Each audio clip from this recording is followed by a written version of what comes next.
In yesterday's devotional, I talked about the epic conflict between Pelagius, a monk from either Britain or Ireland, and Augustine, bishop of the town of Hippo in what is now Algeria in North Africa. Pelagius denied the doctrine of original sin and insisted that human beings are capable of choosing not to sin. Augustine, on the other hand, embraced the doctrine of original sin and believed our only hope is not in our ability to refrain from sin, but in the grace and mercy of God.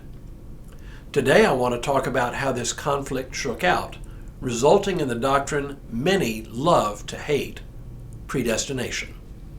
Hello, I'm Stuart Baskin, pastor of First Presbyterian Church of Tyler, Texas, and this is your daily devotional for Friday, September 29th, 2023. There's a theory of nonprofit governance that says boards should govern through policies that guide the people who actually do the work of the nonprofit. According to that theory, policies should always be stated as negatives. For example, management shall not allow funds to be placed at undue risk. Sounds terrible, right? It's negative. But actually, the board in this case has left management wide discretion on how to operate within this broad policy. If the board said, on the other hand, management must be bonded and hire a CPA to manage the organization's books, then the board has actually given management far less discretion in which to operate. In other words, saying what the board doesn't want provides much more freedom to operate than a policy that specifies exactly how something is to be done. I use this example to, hopefully, help explain why Pelagius' view of sin was far more restrictive than Augustine's. Ironically, by saying human beings are truly free to choose not to sin, Pelagius laid a heavy burden on human shoulders. By contrast, Augustine's view of original sin and his reliance upon the grace and mercy of God is much more freeing. The doctrine of predestination is where this becomes apparent. Because Pelagius insisted that human beings can choose not to sin, he placed the responsibility for earning salvation squarely on our shoulders.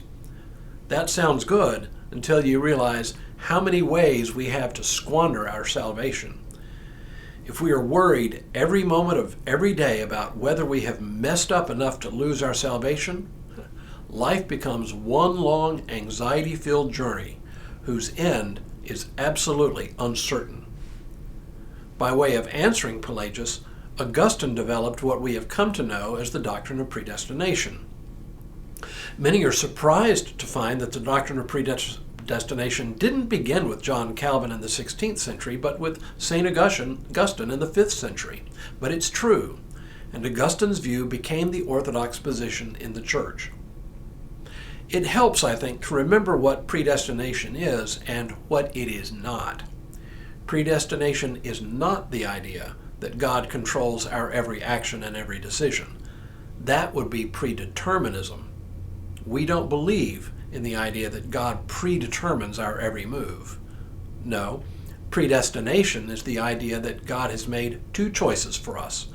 The first is the decision to have faith, and the second is our salvation, our final destination. Hence, predestination. I frequently use a travel metaphor to describe it. Imagine that you've been given an open ticket to, Chicago. That's your destination, and you know you're going there, but the ticket is open.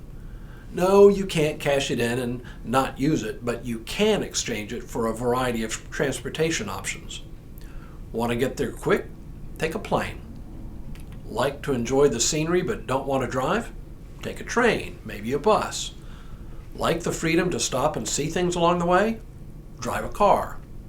Like to walk? I know. Strap on a backpack and hike. Even within the various options of transportation systems, you have a virtually unlimited choice of routes to get there. Want to make a stop in New York? You can do that. Want to wind your way through the lower 48 states? You can do that too. The one thing you cannot do is not arrive in Chicago. How you get there is totally up to you. Okay, so this is not a perfect analogy, but it gets the point across. Predestination is not about the daily choices we make. It's about a decision by God to welcome us into heaven whether or not we have been good enough to earn our way in. In other words, the ticket is free. It is given to us as a gift of grace, and without it, we couldn't possibly get there. So I know there are many questions that this raises, but for now, let's just let this sink in a little bit. And let me close with a brief word from the Apostle Paul, who says, "We know that all things work together for good for those who love God, who are called according to his purpose. For those whom he foreknew, he also predestined to be conformed to the image of his Son, in order that he might be the firstborn within a large family. And those whom he predestined, he also called, and those whom he called, he also justified, and those whom he justified, he also glorified." Predestination is not about limiting our freedom. It is about giving us the freedom not to be anxious about our eternal souls. And that is really great news. Tomorrow, a related doctrine that is distinctly reformed, the perseverance of the saints. But for now, may God continue to bless you and keep you in all that you do this day and in all the days ahead.